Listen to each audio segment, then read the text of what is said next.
Hi, it's Emily here from Emily Tomir Coaching LLC. I'm getting ready to start 10 Tips, 10 Days. And before I jump in with the 10 tips, I wanted to explain my topic a little bit. I'm going to be discussing executive functions. What are executive functions? Are they just for executives in the business world? Absolutely not. We all use executive functions to reach our goals. Whatever task we set before us, we have to use executive functions in order to complete them. So there are 11 of them. I'm still working out exactly how I'm going to get them in those videos. So I'm going to list them and explain them here. And it'll be good for you to know which ones you are strong in and which ones you're not so strong in.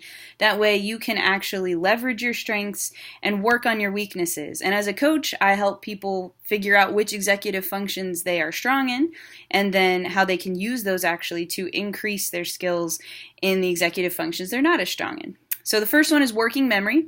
Are you able to hold information in your head while you're completing a task? Next is response inhibition. So you're able to stop yourself from acting in a way that doesn't help you reach your goals. Thirdly, emotional control. So taking your emotions and managing them so that you can reach your goals. Sustained attention. So that's one we all struggle with, right? The ability to stay on task long enough to complete that task. Then task initiation. So can you get started on a task? I know people who say, I'm not a very good starter. Like once I'm in a project, I'm good, but it's very hard to get started.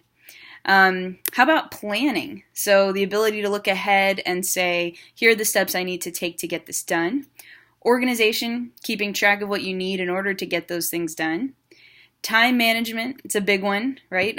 Also, time management coaching is really helpful here for people who aren't good at budgeting their time into different areas and taking care of tasks in that way.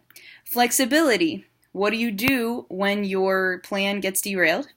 Metacognition, ooh, fancy word. It just means thinking about how you think. So take a second and how did I do on that task? What did I do that contributed to my success versus what didn't help me out as much? And then adjusting based on your assessment.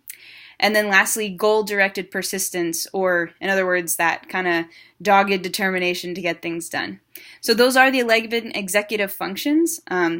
That's based on a lot of research in education and other areas where we look at what it takes to get work done. And my videos for 10 tips, 10 days is going to be focusing on those executive functions. Hope that you'll be able to watch those and gain something from them by giving one tip for each of the executive functions. Looking forward to telling you about it and talk to you later.